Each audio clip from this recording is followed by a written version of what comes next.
పరిశుద్ధుడా పరిశుద్ధుడా పరిశుద్ధుడా, ప్రేమ నమ్మకం కలిగిన మా ప్రియ పరలోకపు తండ్రి, మీ ఘనమైన నామానికి వేలాది స్తుతి స్తోత్రాలు సమర్పిస్తూ ఉన్నాను. మీ అనాది సంకల్పం మేరకు దివి నుండి ఈ భూమికి దిగివచ్చి మా ఇష్టానుసారముగా బ్రతికి మా అపరాధముల చేత చచ్చిన వారమై ఉండగా మీ ప్రియ కుమారుడు మా రక్షకుడైన యేసుక్రీస్తు ద్వారా తిరిగి మమ్మల్ని బ్రతికించి మీ ఆత్మ సహాయముతో నడిపిస్తూ ఈ దినము ఈ రీతిగా సమాజముగా కూడుకొనుటకు సహాయము చేసిన దేవదేవుడా మీకు స్తోత్రాలు చెల్లిస్తూ ఉన్నాం. తండ్రి, ఎక్కడో పుట్టాము, ఎక్కడో పెరిగాము, ఎక్కడెక్కడో తిరిగాము. యేసు రక్తంలో కడగబడి ఆ రక్త సంబంధికులముగా సంధింపబడి బంధింపబడి ఈరోజు ఇంత చక్కటి వాతావరణంలో కూడుకున్నామంటే అది మా భక్తిని మెచ్చి కాదని, మా క్రియలను బట్టి కాదని, ఉచితమైన నీ కృపచేత మమ్మల్ని అందరినీ ఇక్కడికి చేర్చినందుకు స్తోత్రాలు చెల్లిస్తూ, ఈ రక్షణ భాగ్యం అనేకులకు అందటం లేదు నాయన.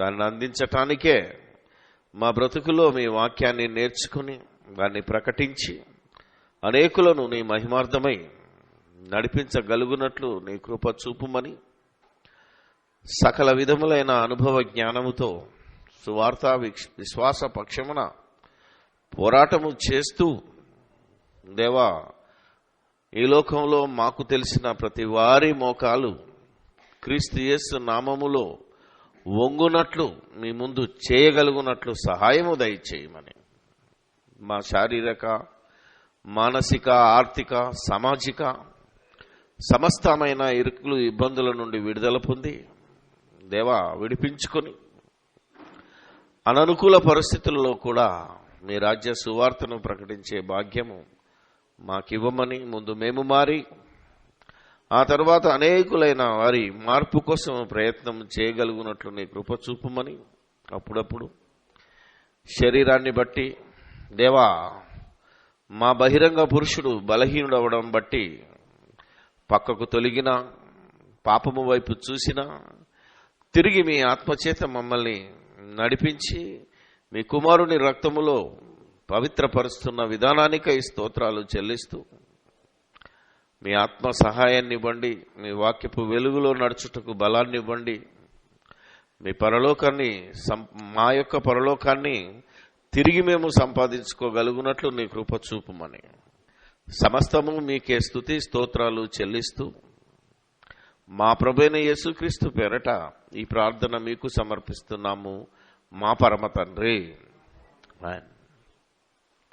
సర్వోన్నతుడైన దేవునికి, సర్వశక్తిమంతుడైన దేవునికి, సకల ఆశీర్వాదాలకు కారణభూతుడైన దేవునికి, సర్వేశ్వరుడుగా, పరమేశ్వరుడుగా, పరమాత్ముడుగా, మహాదేవుడుగా, దేవదేవుడుగా, సర్వలోకములో ఉన్న సర్వజనుల చేత నిత్యము పూజింపబడుతూ, ఆరాధింపబడుతూ, ప్రార్థింపబడుతూ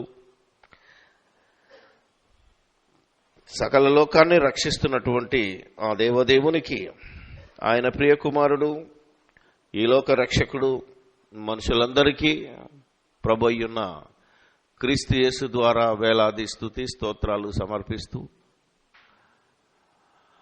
యేసుక్రీస్తు రక్తంలో కడగబడి ఆయన రాజ్యానికి వారసులుగా, వారధులుగా ఉండడానికి పిలువబడ్డ మీ అందరికీ కూడా ప్రభువైన యేసుక్రీస్తు నామములోనే నా వందనాలు, శుభములు తెలియచేస్తూ ఉన్నాను.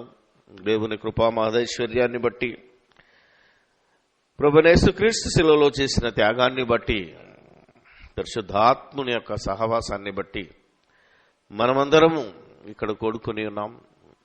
ఎందుకు పుట్టాము, ఎందుకు పెరుగుతున్నామో, ఎందుకు ఈ ప్రకృతిని అనుభవిస్తున్నామో, దీని తర్వాత ఏమైపోతామో అనే బెంగ మనకు లేకుండా దేవుడు మనకంటే ముందే మన జీవ గ్రంథాన్ని మన కోసం రాయించి పెట్టాడు. ఈ జీవ గ్రంథంలో వ్రాయబడిన ప్రతి మాటను మనము మనసు పెట్టి, అంటే పూర్ణాత్మతో, పూర్ణ వివేకముతో, మరి పూర్ణ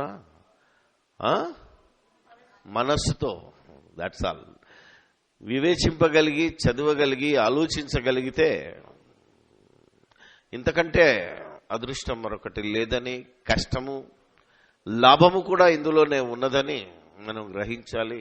అందుకే మానవ జీవన యానంలో దేవుడు మొట్టమొదటిగా ప్రకృతిని సృష్టించి, ప్రకృతిలోని సమస్తాన్ని ముందుగా సృష్టించి, ఆ తరువాత దాన్ని నేలుటకు నరుణ్ణి కని ప్రకృతిని సృష్టించాడు, నరుణ్ణి కన్నాడు. తన స్వరూపమందు తన పోలిక చొప్పున మనల్ని కన్న దేవుడు, ఆ నరుడు ఒంటరిగా ఉండుట తనకు మంచిది కాదనుకొని, మనకాదు నరునికి కాదని, నరుడు ఒంటరిగా ఉన్నట్టయితే తన సంకల్పానికి మరి మంచిది కాదని, తన ఆలోచన విధానానికి, తన ఇష్టానికి మంచిది కాదని తలంచి ఆ నరుని కొరకు సాటి అయిన సహాయాన్ని చేయుదునని అనుకొని చేసి, అంటే ఇది జగత్తు పునాది వేయబడక ముందే నిర్ణయింపబడ్డా, వచ్చిన తర్వాత మన జ్ఞాననేత్రములను తెరుచుకోవడానికి, మన ఆలోచన విధానము దేవుని వైపు తిప్పటానికే ఆయన మనకి వాక్యము రాయించాడు. మీరు ఒంటరిగా ఉండుట నరుడా నాకు మంచిది కాదు అని దేవుడు ఆలోచించి, ఆ ఆలోచనను మనకు తెలియచేయాలని చెప్పి నారిని నరునిలో నుంచే తీశాడు.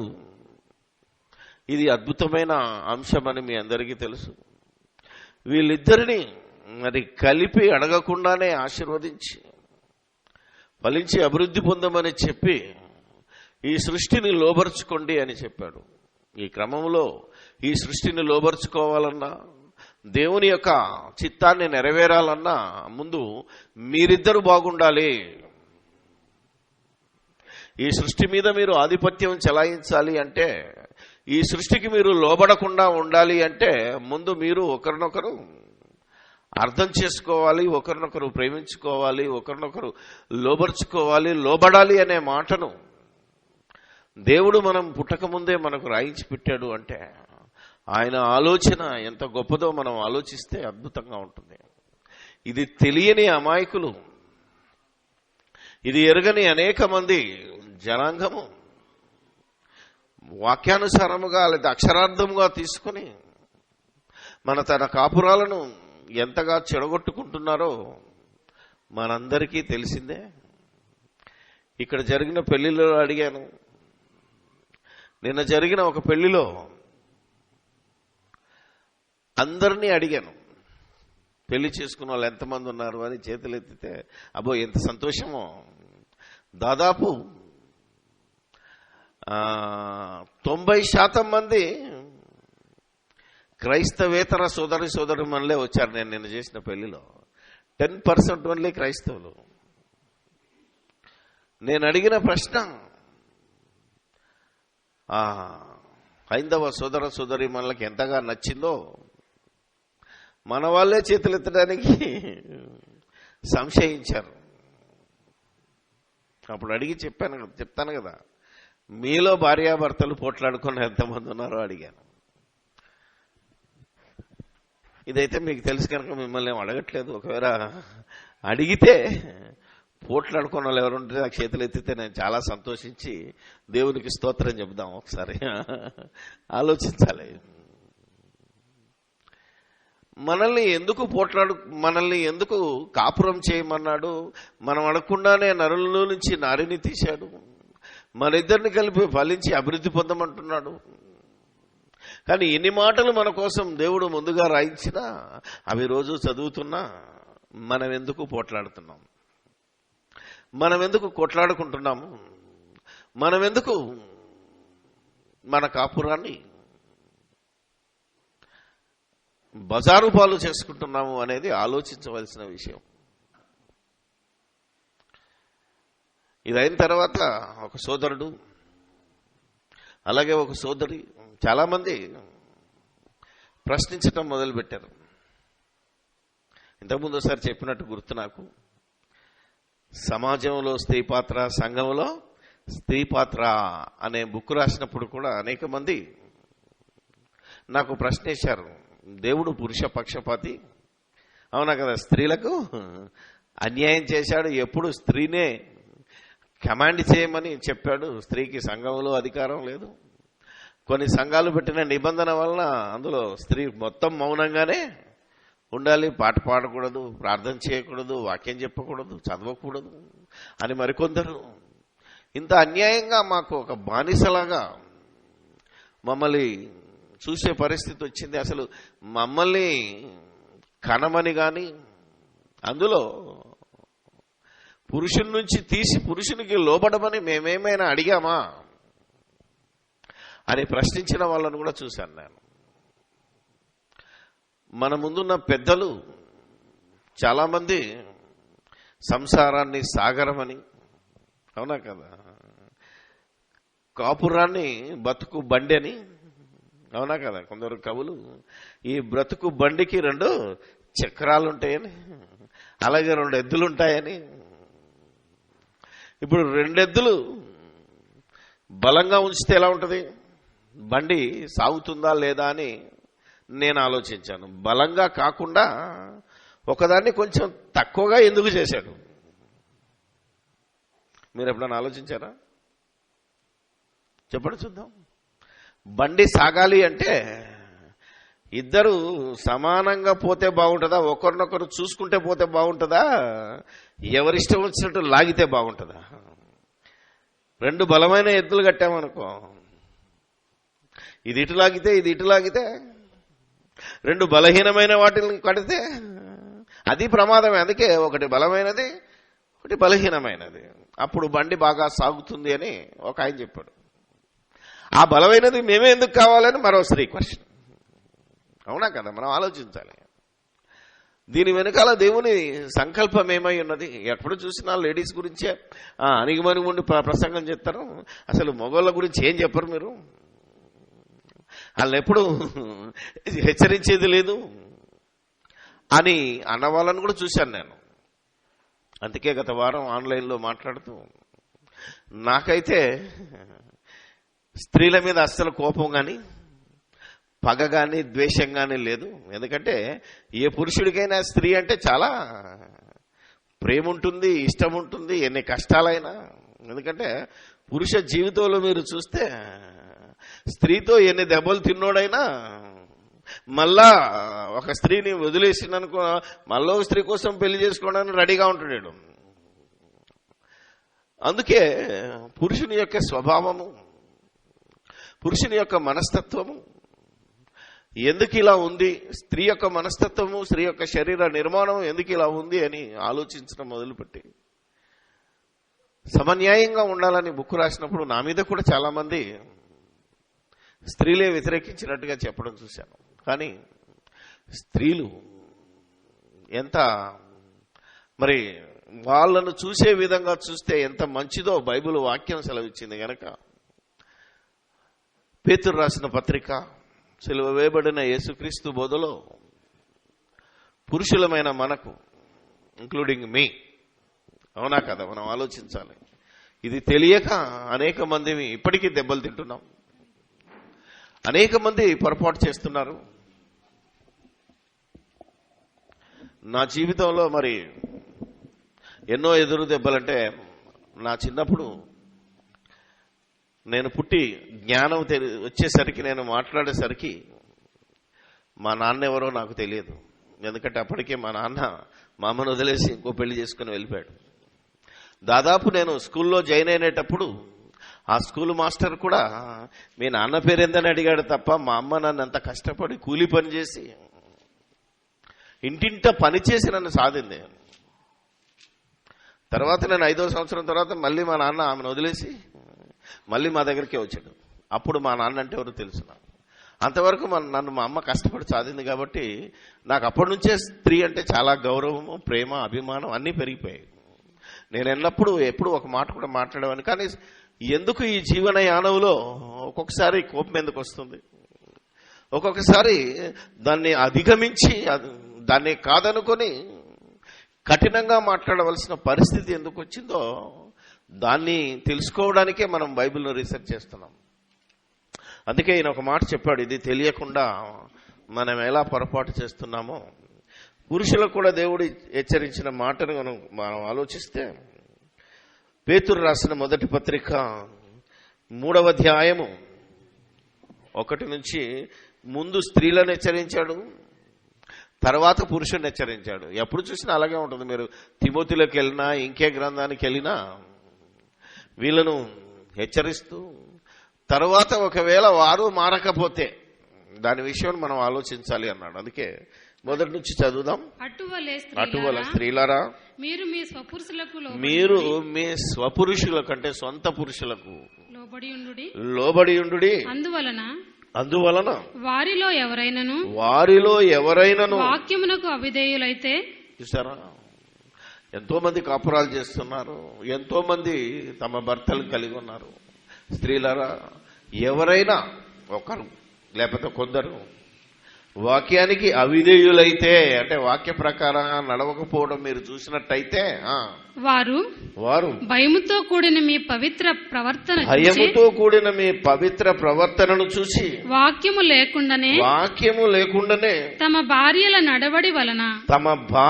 నడవడి వలన రాబట్టబడవచ్చును. అంటే మీరు అవిధేయులైన భర్తను మీరు కలిగి ఉంటే, ఆయనను మీరు మాటి మాటికి వాక్యాన్ని చూసో లేకపోతే హెచ్చరించో, మీరు మారండి, ముందు మీరు వాక్యాన్ని నమ్మండి అని, ఒకవేళ మీరు వాక్యము నమ్మనుడైనా వాక్యము నమ్మి చెడిపోతున్న వాడైనా, what ever it may be, వాడు అవిధేయులైతే మీ యొక్క భయముతో కూడిన పవిత్ర ప్రవర్తన చూసి, మామూలు ప్రవర్తన కాదు ఇది, పవిత్ర ప్రవర్తన. అంటే పవిత్రమైంది వాక్యము చెప్పిన రీతిగా పవిత్రమైన ఈ దేవుని మాట, పవిత్రుడైన ఆ దేవుడు, పవిత్రాత్మ మిమ్మల్ని నడిపించిన కొలది మీరు భయముతో వారిని వాక్యం వద్దకు నడిపించాలి. జడలు అల్లుకొనుటయు, ఇది మామూలే, బంగారు నగలు పెట్టుకొనుటయు, వస్త్రములు ధరించుకొనుటయును, వెలుపటి అలంకారము మీకు అలంకారము కాక సాధువైనట్టు మృదువైనట్టునైనా గుణమును అక్షయ అలంకారము గల మీ హృదయపు అంతరంగ స్వభావము మీకు అలంకారముగా ఉండవలెను. అది దేవుని దృష్టికి మిగుల విలువగలది. ఇక్కడ ఒక ఆబ్దం, అవునా కదా? ఇది వాక్యము ద్వారా దేవుడు చెప్తున్న మాట. అలాగని శరీరాన్ని అలంకరించుకోవద్దనే మాట లేదండి. అలంకరించుకుంటే నీ భర్తకు ఆనందమే, దేవునికి ఆనందమే. కాకపోతే ఈ అలంకరణ మీదనే నువ్వు ఎక్కువ సమయాన్ని కేటాయించావో అది మొదటికే మోసం. ఇదే విషయం తిమోతిలో చెప్తాడు, ఇదే విషయం ఇంకొక దగ్గర చెప్తాడు, చాలా చోట్ల చెప్పాడు. ఓకే, ఇక్కడనే మనం ఆలోచిద్దాం. మనం ఎక్కడైనా బయలుదేరాలనుకోండి, అవునా కదా? మీరు ఆలోచించాలి. ఇప్పుడు ఏదైనా మీటింగ్కి వెళ్ళాలనుకున్నా, ఏదైనా ఫంక్షన్కి వెళ్ళాలనుకున్నా, ఆ పిలిచేవాడు ఏం చేస్తాడు చెప్పండి చూద్దాం? అన్నా నువ్వు ఫ్యామిలీతో రావాలి అంటాడు, అవునా కదా? ఇప్పుడు వచ్చింది మనకి చిక్కు. నాకైతే మరి మీరెవరైనా ఈ సమయంలో కోప్పడినోళ్ళు ఉంటే నాకు చేతులు ఎత్తాలి. ఎక్కడ కోపం వస్తుంది అంటే ఈ డ్రెస్సింగ్ టైంలోనే మొత్తం టైం అంతా తినేస్తారు, అవునా కదా? ఆలోచించాలి మనం. ఆలోచిస్తే అర్థమవుతుంది. ఎందుకంటే అవతల టైం అయిపోతుంది, వీళ్ళేమో ఇంకా ఆగండి ఏమవుతుంది అన్నాను. అలా నేను 2-3 సార్లు కొన్ని చోట్ల ప్రార్థనా అవకాశాన్ని కానీ కొన్ని చోట్ల వాక్యం చెప్పే అవకాశాన్ని కూడా కోల్పోవడం జరిగింది. మీరు కూడా అంత అయిపోయి అక్షితలేసే టైంకి వెళ్ళిన రోజులు లేవా పెళ్లికి? ఆలోచించండి, ఆలోచిస్తే అర్థం ఉంటుంది. దేవుడు చెప్పిన మాట దానికి ఎక్కువ సమయం. మీ గుణమును అక్షయ అలంకారాన్ని ముందు చూపెట్టి తర్వాత అలంకరించుకోవాలి. అలంకరణ కూడా హద్దు ఉంటుంది. ఎందుకంటే జడలేసుకోవడం, ఎక్కడైతే ఒక్కడే జడేసుకుంటారు నో ప్రాబ్లం. ఇది యూరోప్ కంట్రీలో ఉన్న వారికి ముఖ్యంగా చెప్పిన మాట, జడలు అల్లుకొనటం అనేది. ఆఫ్రికన్ కంట్రీలో జడలేసుకుంటారు ఎక్కువగా. మన దగ్గర చిన్నపిల్లలైతే 2 జడలు, పెళ్ళి అయిపోయిన తర్వాత ఒకే జడ, పెద్దగా అయిపోయిన తర్వాత ఒకే జడ. దాని గురించి మనం మాట్లాడడానికి లేదు. కానీ మనకున్న ఈ మాటలను బట్టి చూస్తే, చాలా జాగ్రత్తగా మనం ఆలోచిస్తే, ఎవరికైనా ఇక్కడ ఒక దగ్గర ఇంకెక్కడ కోపం వస్తుంది చెప్పండి రమేష్? ఎక్కడైనా ఈ అలంకరణ వస్తువులను కొనే దగ్గర, అర్థమైందా లేదా? కొనే దగ్గర కూడా ముఖ్యంగా, ఎందుకంటే మీరు శారీస్ కొన్నా, చెప్పులు కొన్నా, ఏ వస్తువు కొన్నా, there it tends the matter. యాక్చువల్గా చాలా టైం తీసుకుంటుంది. ఎందుకు? మనం ఒక ఆలోచనలో ఉంటాం, వాళ్ళు ఒక ఆలోచనలో. వాళ్ళు పెట్టే ప్రతి పైసా ఎందుకు వేస్ట్గా పనికిరాంది కొనాలి, అవునా? అందుకే పెట్టే ప్రతి రూపాయికి జాగ్రత్తగా క్వాలిటీ ఉండాలి, క్వాంటిటీ ఉండాలనేది బహుశా వాళ్ళ ఆలోచన అనేది మనకు తర్వాత తెలిసినా ఇక్కడ టైం తింటది. అందుకే చెప్తున్నాడు, ఇవన్నీ మామూలు మాటలు, ప్రతి వ్యక్తి ఎదుర్కొనే మాటలు. Everybody, not only this thing. తర్వాత అటువలే పూర్వము దేవుని ఆశ్రయించిన పరిశుద్ధ స్త్రీలను తమ స్వపురుషులకు లోబడియుండుట చేత తమను తాము అలంకరించుకొనిరి. ఇదే మాటను బట్టి పెళ్లిలో కూడా ఏమంటారంటే, స్త్రీతో ప్రమాణం చేసేటప్పుడు ఎక్స్ట్రా మాట్లాడిస్తారు. ఏమని? పురుషుడైతే నిన్ను ప్రేమించి, పోషించి, సంరక్షించి, అవునా కదా, నేను కాపాడుతాను అని ప్రమాణం చేస్తే, స్త్రీ మాత్రం ఎక్స్ట్రా ఒక మాట ఉండదు. మరి ప్రమాణాలు చేసిన పెద్దలు ఇది వాక్యానుసారంగా పెట్టారు అనేది అర్థం. లోబడి ఉంటాను అంటది. ఏమంటే నిన్ను ప్రేమించి నీకు లోబడి అనే మాట ఖచ్చితంగా ఏ ప్రమాణంలోనైనా పెట్టారు పెద్దలు. ఎందుకు పెట్టారు అంటే, పూర్వము తమ భర్తలను ప్రకారం వాక్యంలో ఉన్నా లేకపోయినా వాళ్లకు లోబడిన స్త్రీలను, వాళ్ళ ప్రవర్తనను మనం చూస్తే లోబడ్డారు. లోబడ్డం అంటే ఎల్లప్పుడూ మా భాషలో ఏంటంటే, నీ బాంచాన్ని కాలు మొత్తన్నట్టు కాదు, తెలంగాణలో కాదు అది. లోబడ్డం అంటే హానర్ చేయడం, మాటకు విలువనిచ్చి నడు అంటే నడు, మనం ఇక్కడ పోదాం. అదే శారాన్ని గురించి చెప్పాడు దేవుడు. ఆయనతో మాట్లాడి, నువ్వు ఇక్కడి నుంచి బయలుదేరి ఇమీడియట్ గా అంటే, పదా వెళ్ళిపోదాం అన్నది తప్ప ఎక్కడికి వెళ్ళాలి, ఎందుకు వెళ్ళాలి, వెళ్తే వచ్చే లాభం ఏంటి, ఇప్పుడు అడిగినట్టుగా అప్పుడు అడగలేదు. అది లోబడటం అన్నాం. అలా చెప్తూ శారాను గురించి, ఆ ప్రకారము శారా అబ్రహామును యజమానుడని పిలుచుచు అతనికి లోబడి ఉండెను. మీరును యోగ్యముగా నడుచుకొనుచు ఏ భయమునకు బెదరకయున్న ఎడల ఆమెకు పిల్లలగుదురు. యోగ్యముగా అంటే మేలు చేయించు అనే మాటను కూడా వాడాడు. ఇప్పుడు ఇక ఇన్ని చెప్పినా మారలేదనుకో, ఇవన్నీ వాళ్ళ గురించి చెప్పినాయి, అయినా మారలేదు. ఇప్పుడేం చేయాలి? ఎందుకు మారట్లేదు వాళ్ళు, అవునా కదా? ఎందుకు లోబడటం లేదు? ఎందుకు చెప్పినట్టు వినటం లేదు? ఎందుకు దేవుని వాక్యానికన్నా లోక జ్ఞానానికి, లోకాశలకు, ఆశయాలకు, శరీరాశలకే ఎందుకు లోబడుతున్నారో అది తెలుసుకోవాల్సిన బాధ్యత ఇప్పుడు పురుషునికి ఇచ్చాడు. అందుకనే ఇప్పుడు పురుషునికి ఇచ్చే కమాండ్మెంట్ ఎంత బాగుందో మనం చూస్తే, అటువలనే పురుషులారా జీవమును కృపావరములో మీ భార్యలు మీతో పాలువారై ఉన్నారని ఎరిగి, ఎరిగి ఎక్కువ బలహీనమైన ఘటమని భార్యను సన్మానించి మీ ప్రార్థనలకు అభ్యంతరము కలుగకుండానట్లు జ్ఞానము చొప్పున వారితో కాపురం చేయుడి. జ్ఞానము చొప్పున 2 మాటలు ఉన్నాయి ఇక్కడ. జీవం అనే కృపావరం, ఆ తర్వాత మిక్కిలి బలహీనమైన ఘటం, ఆ తర్వాత సన్మానించమంటున్నాడు, ఆ తర్వాత జ్ఞానము చొప్పున కాపురం చేయమంటున్నాడు. ఎంత మాటలను ఒక్కొక్క దాన్ని మనం ఆలోచిస్తే, మీకు ఇవ్వబడిన ఈ జీవం అనే ఈ కృపావరం అంటే నిత్య జీవానికి మీరు వెళ్ళాలి అంటే, ఈ కృపావరంలో మీరు పాలు పొందాలి అంటే నీతో పాటు నీ భార్య తప్పనిసరిగా ఉండాలి. వారు పాలిభాగస్తురాలు అంటే ఆమె సహకారం లేకపోతే నువ్వు నిత్య జీవానికి వెళ్లే క్వశ్చనే లేదు, నువ్వు దేవుని చిత్తాన్ని నెరవేర్చే అవకాశమే లేదన్నాడు. దేవుని చిత్తం ఏంటి?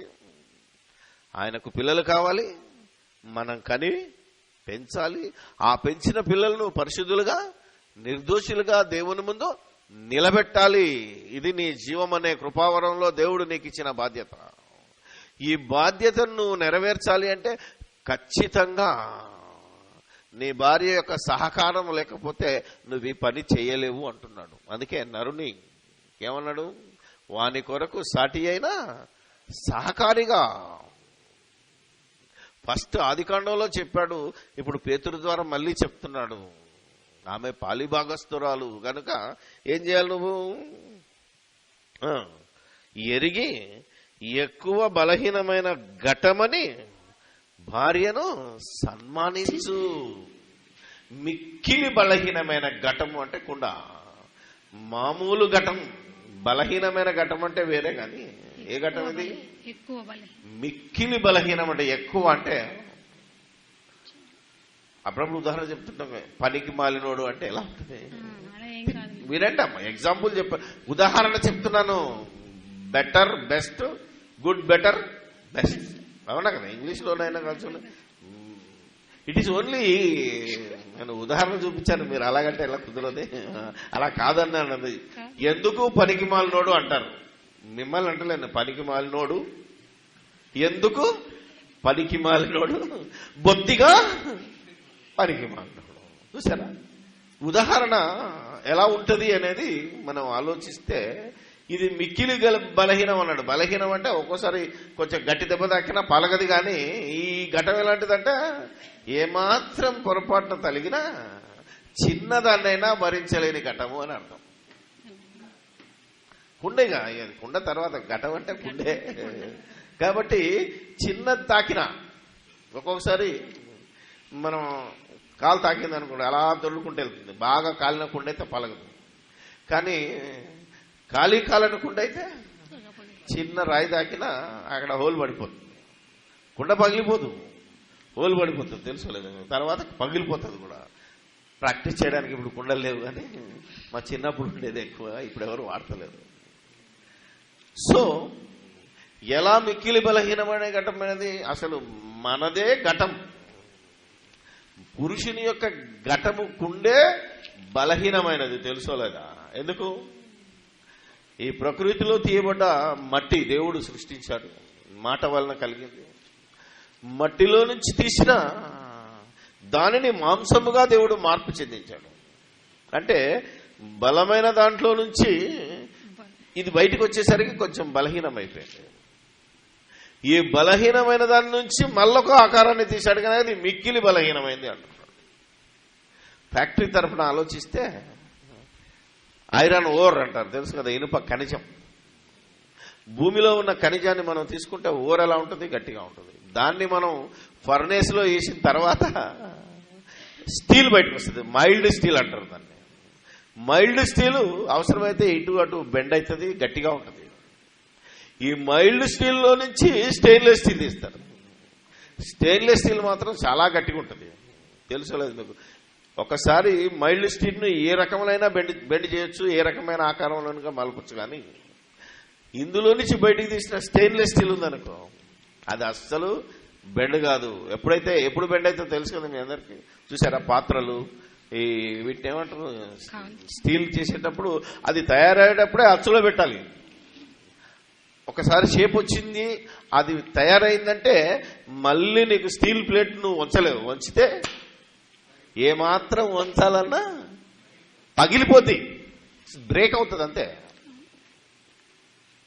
స్టీల్ ఎంత గట్టిదో అంతకంటే మరి ఈజీగా పగిలిపోగలదు. అందుకే దాన్ని ఏమాత్రం ఇక బెండ్ చేయడానికి కుదరదు. మరి ఏం చేయాలి? మార్పు చేయడానికి కుదరదు. ఏం చేయాలి? వాడుకోవడమే నీ డ్యూటీ. అర్థమైంది కదా? అది ఉన్నంతకాలం దాన్ని వాడుకోవడమే నువ్వు డ్యూటీ. కనుక ఇప్పుడు ఏం చెప్తున్నాడంటే, కిందికి వచ్చేసరికి వారి మాటలను సన్మానించి, అంటే వారు ఏదైనా సలహా ఇచ్చినప్పుడు మీరు సన్మానించాలి, అంటే గౌరవించాలి, హానర్ చేయాలి. ముందు వినాలి అంటున్నాడు. సన్మానించడం అంటే, హానర్ చేయడం అంటే ముందు విని దాంట్లో ఉన్న మంచి చెడును ఆలోచించి, మంచిదైతే సన్మానించు, దేవుని వాక్య ప్రకారంగా ఉన్న సలహాను నువ్వు స్వీకరించు. దేవుని మాటల ప్రకారంగా ఒకవేళ అది వాస్తవం అనిపించినప్పుడు నువ్వు ఖచ్చితంగా దాన్ని హానర్ చేయాలి. దేవుని చిత్తానికి వాక్యానికి భిన్నంగా ఉంటే భార్య కాదు, ఎవరు చెప్పినా వినడానికి వీలేదు, తల్లిదండ్రులు చెప్పినా వినడానికి వీలేదు, ఎవరు చెప్పినా వినడానికి. ఎందుకంటే వాక్యం కోసం మాత్రం అందరినీ వదిలిపెట్టి వెళ్ళిపోవాలనే మాట ఉన్నది. అందుకే వాక్య ప్రకారంగా ఉన్నది అనిపించినప్పుడు నువ్వు సన్మానించడం అంటే పెద్ద దండ తీసుకొచ్చేసి శాల్వా కప్పి ఓ పూల కిరీటం తెచ్చి పెట్టడం కాదు. ఇది తెలియని అమాయకులు. ఇదే సన్మానం ఇంకొక దగ్గర తిరుమతిలో కూడా చెప్పాడు, బాగుగా పాలన చేయి పెద్దలను సన్మానించండి అని ఉంది. మరొక దగ్గర ఏమంటాడంటే నీ తల్లిని తండ్రిని సన్మానించడం అంటే దండేసి దండం పెట్టి శాల్వా కప్పడం కాదు, వారి సూచనలకు వారి మాటలకు ఆనర్ చేయడము, విలువివ్వడం అని అర్థం. కానీ రాజకీయ నాయకులు ఎలాంటి సన్మానాన్ని కోరుతారు? వాళ్ళ భాష సన్మానం వేరు. వారిని ఖచ్చితంగా దండేయాలి, శాల్వా కప్పాలి, దండం పెట్టాలి. అప్పుడే అబ్బయ్య ఈయన నన్ను సన్మానించడానికి ఉంటాడు. ఈ లోక మర్యాద చొప్పున ఈరోజు అనేక మంది పాస్టర్లు కూడా, అనేక మంది సంఘ పెద్దలు, మరి బైబిల్ కాలేజ్ డైరెక్టర్లు, మేము ఆత్మజ్ఞానం అన్నోళ్ళు కూడా సన్మానించుకోవడం, పూల కిరీటం పెట్టించుకోవడం, అబ్బో కాళ్ళు మొక్కించుకోవడం, ఇది దారుణమైన పరిస్థితి. ఇది కాదు సన్మానం అంటే. మనం చెప్పిన మాటల ప్రకారంగా అవతలి వారు నడిచినప్పుడు ఆ వ్యక్తి మనల్ని సన్మానించినట్టు. అందుకే ఈ లోక సంబంధమైన సన్మానాలు చాలా వరకు నేను తగ్గించుకున్నాను. ఇక బలవంతంగా సడన్గా వచ్చినప్పుడు ఏం చేయలేమన్నట్టుగా దాన్ని మన బాధతోనైనా అక్కడ స్వీకరించాలని పరిస్థితి వచ్చి వెంటనే వాళ్ళకు మరొకసారి ఇలాంటి సన్మానం చేయకూడదు. నేను చెప్పిన మాటల ప్రకారంగా మీరు నడుచుకుంటే అదే గొప్ప సన్మానం. దేవుణ్ణి సన్మానించాలి అనుకున్నాం అనుకో, దేవుని మాటల ప్రకారంగా బతకాలి మనం. అందుకే సన్మానించి ఏం చేయమన్నాడు?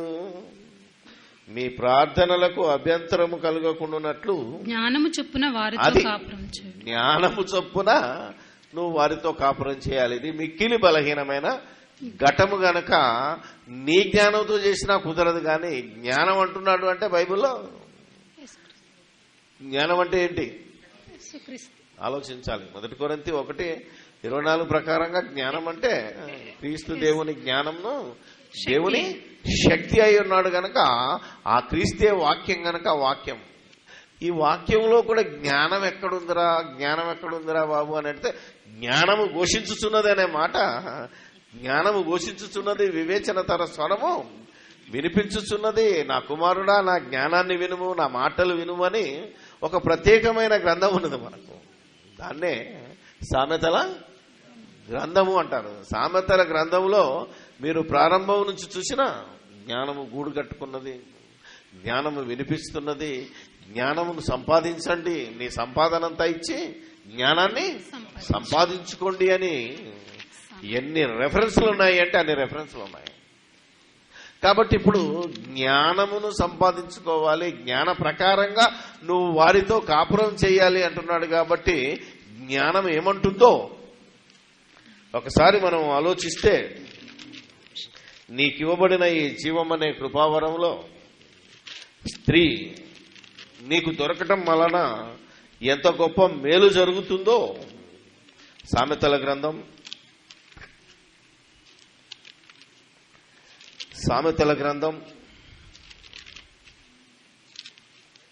18వ అధ్యాయము, సామెతల గ్రంథం 18వ అధ్యాయము 22వ వచనాన్ని మనం జ్ఞాపకం చేసుకుంటే, భార్య దొరికిన వానికి మేలు దొరికెను, అట్టివాడు యెహోవా వలన అనుగ్రహము పొందినవాడు. నీవు దేవుని వలన అనుగ్రహం పొందాలనే దేవుడు నీకు మేలు చెయ్యాలని నీకు సాటి అయిన సహకారిగా నీ భార్యనిచ్చాడు గనక ఈ జ్ఞానము చొప్పున నువ్వు కాపురం చేయాలి. నీకు నిజంగా మేలు కలగాలి అంటే జీవమనే కృపావరంలో నువ్వు నీ భార్యను పాలిభాగస్తులుగా చేసుకుని నీతో పాటు ఆమెను పరలోకానికి తీసుకెళ్ళాలి. ఒకప్పుడు ఆదాము ఏం చేశాడు? తన తల్లిని తన తండ్రిని విడిచి తన భార్యను హత్తుకున్నాడు, తప్పు చేసినా సరే. ఆ విషయాన్ని మనం గమనిస్తే ఇక్కడ చెప్తున్నాడు నీకు మేలు దొరికింది అని. మరొక చోట చూస్తే సుబుద్ధి 19వ అధ్యాయం 14వ వచనం. గృహమును విత్తమును పితరులిచ్చిన స్వాస్థ్యము సుబుద్ధి గల భార్య యెహోవా యొక్క దానము. దేవుడైతే అడుగుడి మీకు ఇవ్వబడును, తట్టుడి మీకు తీయబడును అని యేసుప్రభు గారు చెప్పిన అంతకు ముందు కూడా నీవు నీ సంసారం బాగుండాలి అంటే, నీ జీవన యానంలో నువ్వు మేలు పొందాలి అంటే, నువ్వు దేవుని అనుగ్రహాన్ని పొందాలి అంటే సుబుద్ధి గల భార్య కోసం అడగమన్నాడు. సుబుద్ధి గల భార్య కోసం అడగమన్నాడు. కానీ పైన ఏమనుంది? ఈరోజు యవనస్తులు కానీ వారి తల్లిదండ్రులు కానీ తమ పిల్లలకు పెళ్లి చేసేటప్పుడు ఏమడుగుతున్నారు? అవునా కదా? మీరు ఆలోచిస్తే మీ అమ్మాయి పేరు మీద ఫ్లాట్ ఏమైనా ఉందా? మీ అమ్మాయి పేరు మీద ఏమైనా స్థలం ఉందా? మీ అమ్మాయి పేరు మీద ఏమున్నది? ఎంత కట్నం ఆమె అకౌంట్ లోనే వేయండి, మావాడి అకౌంట్ లో వద్దులే. అవునా కదా? ఆమె పేరు మీదనే డిపాజిట్ చేయండి అని అడిగేవాడు ఎక్కువైపోయాడు. అంతేకాని గుణవతి అయిన భార్య దొరుకుట అరుదు అనే దేవుని వాక్యానికి విలువనివ్వబోతున్నాడు గనుకనే ఇప్పుడు ప్రతి వాడి జీవితంలో భార్య దొరికిన వానికి మేలు కాకుండా తేలు దొరికిననే సామెత బయటకు వచ్చింది. అర్థమైందా లేదా? మేలు కాదు తేలై కూర్చున్నది అనే మాట ఎందుకు వచ్చింది? ఈ సామెత ఈరోజు మరి చాలా చర్చెస్ లో ఎంతో మంది, మా చిన్నప్పుడు మా ఊర్లో పాస్టర్ ఇది బాగా చెప్పేవాడు. ఈ ప్రతి బ్యాప్టిస్ట్ చర్చిలో ఉంటుందండి, ఎక్కువసార్లు చూశాను నేను. కాబట్టి నీవు నీ జ్ఞానము చొప్పున నువ్వు కాపురం చేయి. అంటే ఏ జ్ఞానమైతే ఘోషిస్తుందో, ఏ జ్ఞానమైతే నువ్వు నీ భార్యతో సహవాసం చేయాలని చెప్తుందో, ఆ జ్ఞానము చొప్పున నువ్వు ఆమె కాపురం చేస్తే నువ్వు దేవుని అనుగ్రహము పొందినవాడు. ఈ జ్ఞానం లేకుండా కాపురం చేసావనుకో, ఇలాంటి జీవన యానములో వీటిని నువ్వు లెక్క చేయలేదనుకో పురుషుడా, అప్పుడు నువ్వు యెహోవా వలన ఆగ్రహం పొందినవాడివి. అనుగ్రహం కాదు, ఇక్కడ ఏమవుతుంది? ఆగ్రహం పొందినవాడివి. ఇలా జ్ఞానము చొప్పున వారితో కాపురము చేయండి. ఈ జ్ఞానము చెప్తున్నది, ఈ జ్ఞానము ఘోషిస్తున్నది, ఈ వివేచన తన స్వరాన్ని వినిపిస్తున్నది గనక ఈ మాట చొప్పున ఎవరైతే కాపురం చేస్తారో పురుషుడు, వారికి మేలు జరుగుతుంది అని అంటున్నాడు. పైన ఒక మాట కనిపిస్తుంది నాకు, ఇప్పుడు అనుకోలేదు కానీ, బుద్ధిహీనుడగు కుమారుడు తన తండ్రికి చేటు తెచ్చును, భార్యతోటి పోరు ఎడతెగక పడుచుండు బిందువులతో సమానము. కాబట్టి ఎట్టి పరిస్థితుల్లో పోరు తెచ్చుకోకు. దాయాదులతో పోరుంట చూసావా? ఇప్పుడు ఇండియాకి పాకిస్తాన్కి ఇది గతం.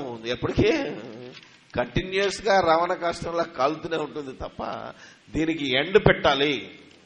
అలాగే ఎందుకు పెట్టాలి ఎండు? ఎడతెగక ఏమన్నాడు? పడు నీటి బిందువులు అంటే దీన్ని నువ్వు కట్ చేసుకోవాలన్నా కట్ చేసుకోలేవు. ఎందుకంటే ఒకసారి నువ్వు పెళ్లి చేసుకున్నావంటే నీకు విడాకులు లేవు, నువ్వు విడిపోవడానికి వీల్లేదు. ఏ మనుషుడును దేవుడు చేతపరిచిన ఈ వీరిని ఏమని చెప్తాము? ఏ మనుషుడును విడదీయకూడదు, తుదకు మీరైనను విడిపోకూడదు. ఇది ఎడతెగని నీటి బిందువు లాంటిది కనుక పైనుండి పడుతుంటే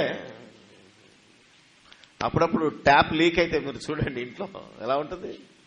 ట్యాప్ లీక్ అయ్యి బకెట్ కింద పెడితే మనకు సడన్ గా మేలుకొచ్చేసరికి టప్ తప్పని పడుతుంటే ఒకలాంటి కొన్నిసార్లు భయపడ్డ సందర్భాలు కూడా ఉంటాయి. అవునా కదా? మీరు ఆలోచిస్తే పోలీస్ స్టేషన్లో 3rd డిగ్రీ ప్రయోగించేటప్పుడట గుండు కొట్టి పైన నీళ్లు కట్టి హోల్ పెట్టి ఐస్ వాటర్ ఒక్కొక్క చుక్క పడేటట్టు కొడతారంట. అప్పుడు నీ మైండ్ మొత్తం వాష్ అయిపోతుంది. ఎలాంటి కఠినస్తుడైనా ఆ బాధ భరించలేక ఏం చెప్తాడట? నిజం చెప్పాడు.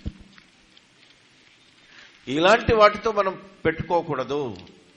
అందుకే నీవు కాపురం చేసేటప్పుడు వీటన్నిటినీ జ్ఞాపకం చేసుకో. ఎందుకంటే ఈ మహానుభావుడు ఎవరైనా సొలొమోను రాసిన ఆయన సొలొమోను. దాదాపు ఎంతమందితో పడ్డాడు? ఇలా భార్యతోటి పోరు పడి పడి ఆఖరికి దేవునికే దూరం అయిపోయాడు.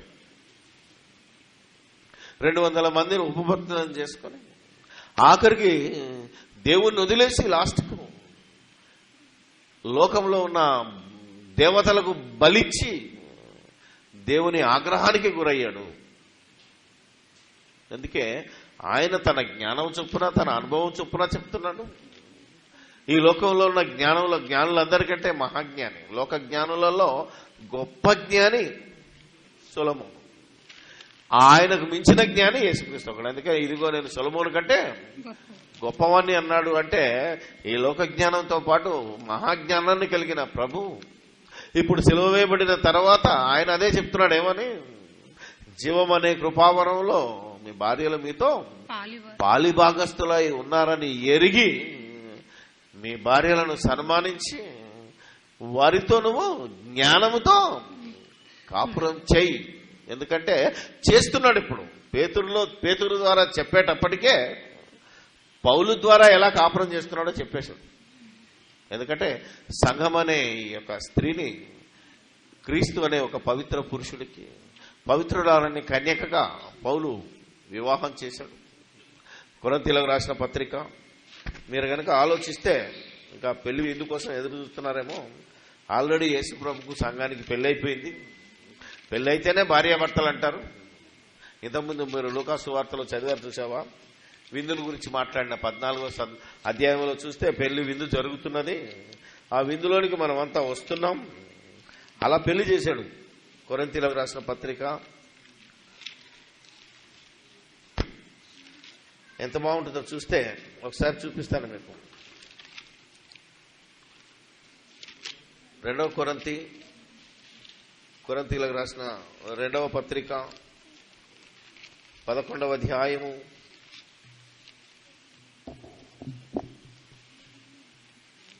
2వ వచనం. దేవాసక్తితో మీ ఎడల ఆసక్తి కలిగి ఉన్నాను. ఎందుకనగా పవిత్రురాలైన కన్యకనుగా ఒక్కడే పురుషునికి అనగా క్రీస్తుకు సమర్పింపవలనని మిమ్మును ప్రదానము చేసితిని గాని సర్పము తన కుయుక్తి చేత ప్రదానము చేసితిని. అంటే పాత నిబంధన ఇంకా అమల్లో ఉన్న కాలం, కొత్త నిబంధన అమలు చేయబోయే కాలంలో, ఇశ్రాయేలు మార్పు చెందే కాలంలో ఇది జరుగుతుంది గనక ఇంకా అప్పుడు చెప్తున్నాడు వాళ్ళ సాంప్రదాయ ప్రకారంగా, ఇదిగో మిమ్మల్ని క్రీస్తుకు ప్రదానం చేశాను. అంటే సంఘము క్రీస్తుకు ప్రదానం చేయబడిందంటే క్రీస్తుకు సంఘానికి పెళ్ళైపోయింది. ఎందుకంటే ఇశ్రాయేళ్ల సాంప్రదాయము, ఇశ్రాయేళ్ల కట్టడి ఏంటంటే యోసేపుకు మరియమ్మ ప్రదానం చేయబడింది, వాళ్ళు కాపురం చేశారు. ఒక ఇస్సాకు రిబ్కా ప్రదానం చేయబడింది, వాళ్ళు భార్యాభర్తలు అయిపోయారు. అలాగా ప్రదానం చేయడమే పెళ్లి ఇశ్రాయేళ్ల సాంప్రదాయం, వాళ్ళ పద్ధతి ప్రకారం. అందుకే క్రీస్తుకు సంఘానికి పెళ్ళయింది గనకనే ఇప్పుడు ఎఫెసీయులకు రాసిన పత్రిక 5వ అధ్యాయము 25వ వచనం నుండి, పురుషులారా మీరును మీ భార్యలను ప్రేమించుడి అటువలే క్రీస్తు కూడా సంఘమును ప్రేమించి. క్రీస్తు కూడా సంఘమును, ఒకవేళ మనము మన భార్యలను ఎలా ప్రేమించాలో, ప్రేమించడం అంటే పరలోకానికి నడిపించటం. ప్రేమించడం అంటే మామూలు వస్తువులన్నీ పెట్టడం, శరీర సుఖాన్ని ఇవ్వటం అన్ని కాకుండా ప్రేమించుడి అంటున్నాడు. అంటే సంఘానికి కావలసినన్ని ఇచ్చాడు. తర్వాత ప్రేమించమంటున్నాడు. ఆ ప్రేమ పరలోకానికి తీసుకెళ్ళాలి. ఎలా ప్రేమించాడు సంఘాన్ని, ఇప్పటికీ చెడిపోయిన సంఘాన్ని ఎలా ప్రేమిస్తున్నాడో ఇది చూసి మీరు బుద్ధి తెచ్చుకోండి అని మనకి హెచ్చరిక జరుగుతుంది ఇక్కడ. అది కళంకమైనను ముడతయైనను అట్టిది మరి ఏదైనను లేక పరిశుద్ధమైనది గాను నిర్దోషమైనది గాను మహిమగల సంఘము గాను ఆయన తన ఎదుట దానిని నిలబెట్టుకొనవలనని వాక్యముతో ఉదక స్నానం చేత దానిని పవిత్రపరిచి పరిశుద్ధపరచుటకై దాని కొరకు తన్ను తాను అప్పగించుకొనెను. అటువలనే పురుషులు కూడా తమ సొంత శరీరము వలె తమ భార్యలను ప్రేమింపబద్దులై ఉన్నారు. తన భార్యను ప్రేమించువాడు తన్ను ప్రేమించుకొనుచున్నాడు. తన శరీరమును ద్వేషించువాడెవడునూ లేడు గాని ప్రతి వాడును దానిని పోషించి సంరక్షించుకొనును. మనము క్రీస్తు శరీరమునకు అవయవములమై ఉన్నాము గనుక అలాగే క్రీస్తు కూడా సంఘమును పోషించి సంరక్షించుచున్నాడు. ఈ హేతువు చేత పురుషుడు తన తండ్రిని తల్లిని విడిచి భార్యను హత్తుకొనును, వారిద్దరూ ఏక శరీరమగుదురు. ఈ మర్మము గొప్పదే. ఇది మర్మం అన్నాడు. ఇక్కడ ఒక్క దగ్గర మర్మం అన్నాడు. ఇంతకీ మర్మం అనే మాట ఎందుకు ఉపయోగించాడో తర్వాత చెప్తాడు. భార్యాభర్తలు ఎలా ఉండాలో, భార్యాభర్తలు ఎందుకు విడనాడకూడదో, ఆ తర్వాత ఎట్టి పరిస్థితిలో భార్యను విడవకుండా తన భార్యను హత్తుకోవాలి. ఇలాంటి అండర్స్టాండింగ్ మీకు కలగాలనే సంఘాన్ని భార్యతో పోల్చాడు, క్రీస్తును భర్తతో పోల్చాడు. అంతే తప్ప సంఘం అంటే మనం ఏమవుతాం? యేసుక్రీస్తుకు తమ్ముళ్ళం, చెల్లెళ్ళం. మరి యేసుక్రీస్తు మనకు భర్త ఎలా అవుతాడు? భార్యాభర్తల సంబంధాన్ని తెలియజేసే మాట అదే మర్మం. ఈ ఉద్దేశంతో మేము ఇలా చెప్తున్నాం తప్ప నిజంగా భార్యాభర్తల సంబంధం కాదు ఇది. నిజంగా పెళ్లి కాదు. పెళ్ళెందుకు చేశాడు అంటే జీవితాంతం వరకు విడిపోకుండా ఉండడానికి. అంటే ఎట్టి పరిస్థితుల్లో యేసుక్రీస్తు సంఘానికి విడవడు, సంఘము యేసుక్రీస్తును విడవకూడదు. సంఘము లోబడ్డట్టు భార్య లోబడాలి. భర్త ప్రేమిస్తున్నట్టు క్రీస్తు తన సంఘాన్ని ప్రేమించి పోషించి సంరక్షిస్తున్నట్టు ఆ జ్ఞానమే తన సంఘాన్ని ఎలా పోషిస్తుందో, తన సంఘాన్ని ఎలా పవిత్రపరుస్తుందో, తన సంఘాన్ని ఎలా ప్రేమిస్తున్నదో ఆ వాక్యమే మనతో మాట్లాడేమన్నదంటే జ్ఞానముతో మీరు కాపురం చేయండి. ఇది చేయలేదనుకో అది ఎవరి తప్పు? వాళ్ళ తప్పు కాదు, పురుషునిదే తప్పు. అందుకే పురుషుడు తను తాను క్రీస్తును పోలి నడుచుకోవాలి అంటే తను తాను తగ్గించుకొని తన భార్యను సన్మానించి హానర్ చేసి జీవమనే కృపావరంలో వారు మీ పాలిభాగస్తున్నాయని ఎరిగి ఖచ్చితంగా మీరు చేయండి. లేకపోతే మీకు మేలు దొరకదు. మీరు దేవుని వలన ఆగ్రహం పొందుతారు, అనుగ్రహం కాదు. మీరు ఎలా ఉండాలో అలా ఉండాలి అని అసలు సెలక్షన్ అప్పుడే ఉండమన్నాడు. ఎక్కడ దెబ్బతింటారు అంటే సెలక్షన్ దగ్గరనే ముందు గుణవతిని చూడండి, ధనవతిని చూడకండి. సౌందర్యము అందము మోసకరము, సౌందర్యము వ్యర్థమైనది కనుక ఈ రెండింటిని చూసి మీరు కాపురం చేయాలనుకుంటే ఆ తర్వాత దెబ్బతినేది మీరే. కాబట్టి స్టార్టింగ్ నుంచి ఎండింగ్ వరకు ఈ మిక్కిలి బలహీనమైన ఘట్టాన్ని సెలక్షన్ చేసుకోవడం, సెలక్షన్ చేసుకున్న తర్వాత దాన్ని కాపాడుకోవడం, దాన్ని సన్మానించడం అంతా పురుషుని చేతిలో ఉంది. కాబట్టి నా సంఘం చెడిపోయిందంటే బాధ్యత నాదని యేసుక్రీస్తు ప్రతిరోజు ఈ సంఘాన్ని తన రక్తముతో పవిత్రపరుస్తున్నాడు. అదే ఏమంటాడు? యేసు రక్తము మనల్ని ప్రతి పాపము నుండి చూసారా పవిత్రపరుస్తున్నదే. ఎందుకంటే ఈ రోజు మనం తప్పిపోయినా మళ్ళీ తనే కడుక్కుంటున్నాడు. ఎందుకంటే తనకు అప్పగింపబడిన బాధ్యతను యేసుక్రీస్తు నెరవేరుస్తున్నాడు. ఆయన నెరవేర్చినట్టు మనం నెరవేర్చాలి. మొన్న ఒక ప్రాక్టికల్ సిచ్యువేషన్ మా కంపెనీలో జరిగింది. దాదాపు నేను 33 సంవత్సరాల నుంచి డ్యూటీ చేస్తున్నాను. ఎంతో మంది ఆఫీసర్ల దగ్గర నేను పనిచేశాను. నా దగ్గర కూడా నా యొక్క అంటే సబార్డినేట్స్ ఉన్నారు. ఈ మధ్యలో చాలా వరకు నేను పని చెప్పకపోతే శిక్షించాలి అనే ఆఫీసర్ దగ్గర ఎక్కువ రోజులు గడిపాను. ఎందుకంటే భయం లేకపోతే పని చేయడానికి. అవునా కదా? ఈరోజు ఉన్న సిద్ధాంతం చాలా మందిలో ఉన్నది. అది అలా భయపెట్టినా పని చేయని వాళ్ళని చూశాను నేను. లాభం లేదు, ఏం చేయాలి మరి. ఒక కొత్త ఆయన వచ్చాడు ఈ మధ్యలో. ఆయన ఏమంటాడు, సరే డ్యూటీకి రావట్లేదు సార్ అన్నాను. ఎందుకు రావట్లేదు అంటే ఆడికి ఏదో ప్రాబ్లమ్స్ ఉన్నాయి. అయితే పదా మనం ఇంటికి వెళ్తామంటాడు. అదేంటి అని తీసుకురావాలి మనం.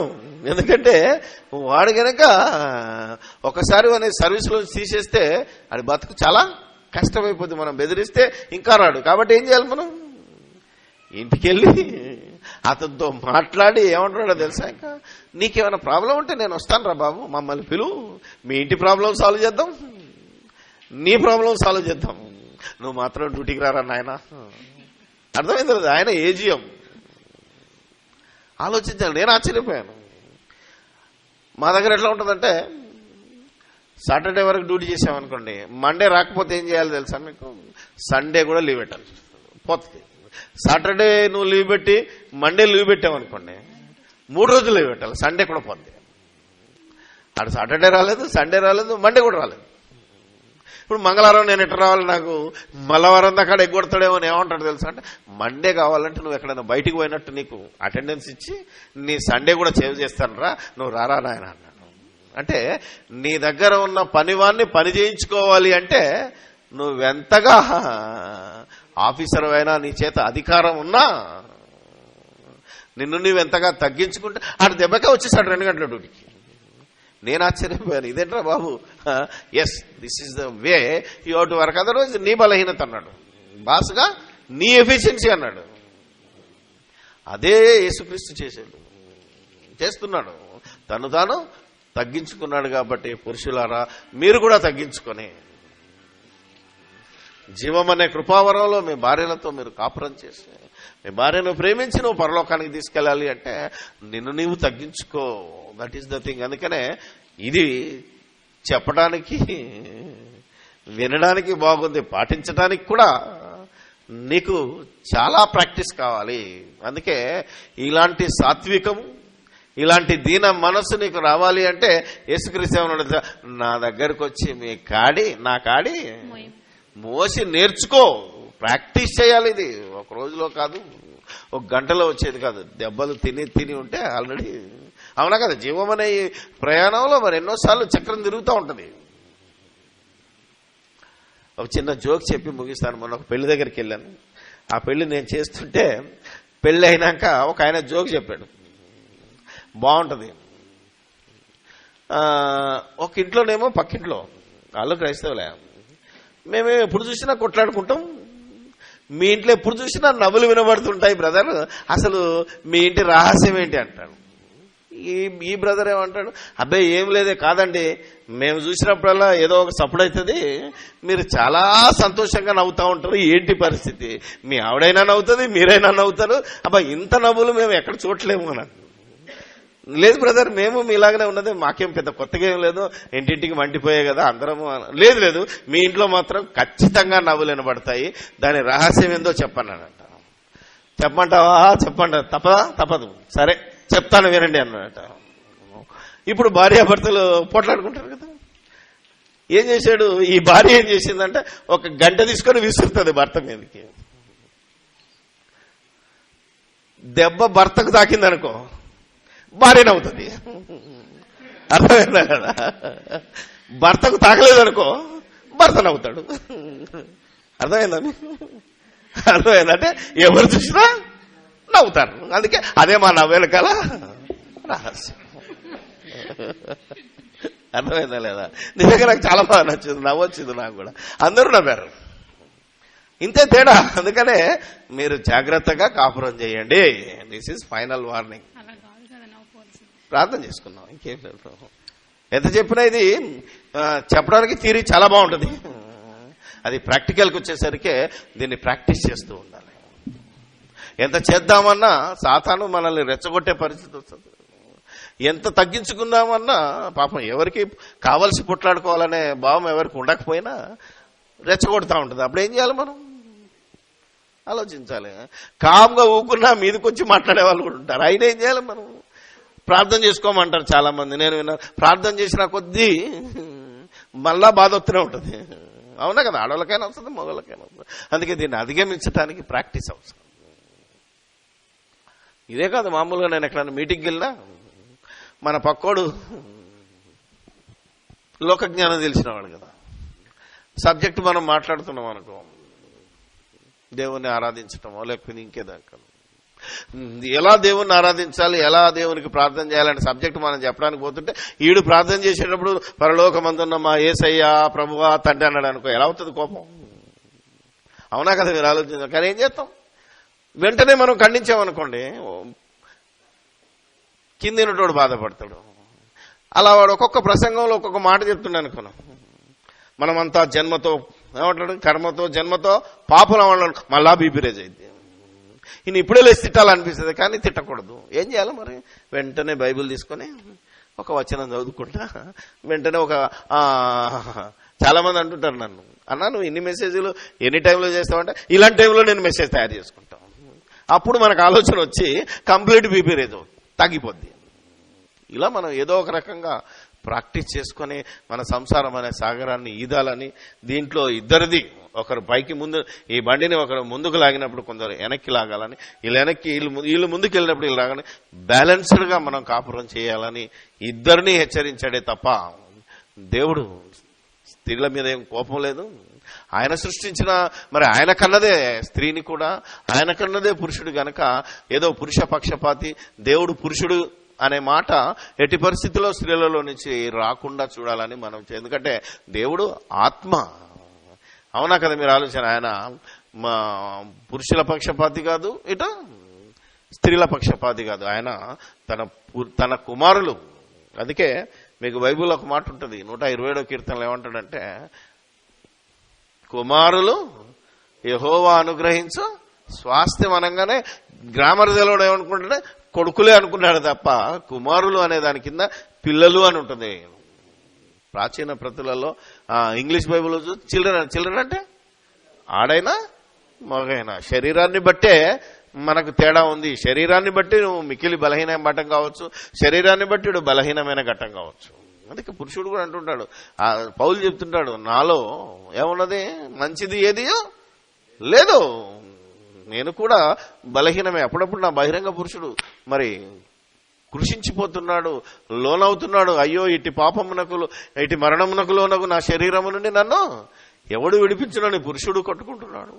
అటు స్త్రీ, ఇలా ఒక్కొక్కరము మనం మన శరీరాన్ని అధిగమించడానికే మనలోనికి పరిశుద్ధాత్మని ఇచ్చాడు గనక ఈ ఆత్మని కలిగిన మనం వాక్యానుసారంగా జ్ఞానము చొప్పున కాపురం చేసి దేవుని మహిమపరిచి దేవుని యొద్దకు తిరిగి వెళ్ళాలని దేవుడు ఈరోజు మనతో మాట్లాడాడు.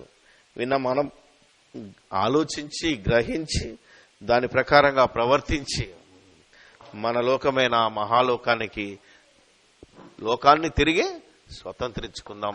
ప్రార్థన చేసుకుందాం. పరిశుద్ధుడైన మా తండ్రి, పరలోకమందును మోకరించినా మోకరించకపోయినా, నమ్మినా నమ్మకపోయినా మా అందరిలోనూ అందరిగా వ్యాపించి ఉన్నా దేవదేవుడా మీకు స్తోత్రాలు చెల్లిస్తూ ఉన్నాం.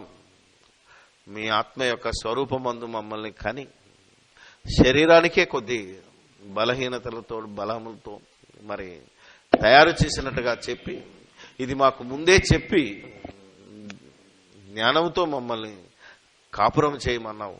ముందే చెప్పావు గనక దేవా, మీరు చెప్పిన మాటల ప్రకారంగా మేము ప్రవర్తించి మా శరీరాలను మేము నలగొట్టుకుంటూ మా కాపురాలను మేము చేస్తూ క్రీస్తును పోలి నడుచుకొనొచ్చు, క్రీస్తు వైపు చూస్తూ దేవా నా తండ్రి, క్రీస్తు సంఘాన్ని ఎలా ప్రేమిస్తున్నాడో అలా మేము ప్రేమించగలుగునట్లు, సంఘము క్రీస్తుకు లోబడినట్లు మేము లోబడగలుగునట్లు, మీ చిత్తానుసారముగా మేము బ్రతికి మేము నిత్య జీవాన్ని సంపాదించుకునేటట్టు మీ వాక్యపు వెలుగులో మేము నడవగలుగునట్లు మీ పరిశుద్ధాత్మ సహాయము మాకు అనుగ్రహించుమని, సమస్తము మీ మహిమార్థమై ఇంతవరకు జరిగించినందుకు ఇక ముందు కూడా జరిగించబోతున్నందుకు మీకు స్తోత్రాలు చెల్లిస్తూ,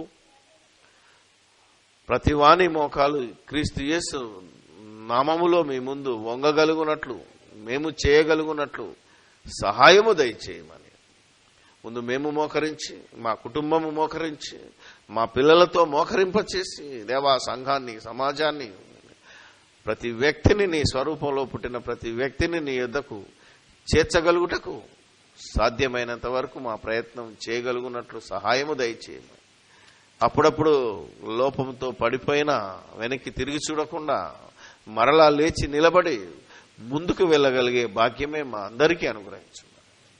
విని మోసపోయే వాళ్ళంగా ఉండకుండా, చెప్పి మోసపోయే వాళ్ళంగా ఉండకుండా, వినదానిని చెప్పిన దానిని గ్రహించి దాని ప్రకారంగా ప్రవర్తించగలుగునట్లు నీ కృప చూపమని సమస్తము మీకే స్తుతి స్తోత్రాలు చెల్లిస్తూ మా ప్రభువైన యేసుక్రీస్తు పేరట ఈ ప్రార్థన మీకు సమర్పిస్తున్నాము మా పరమ తండ్రి.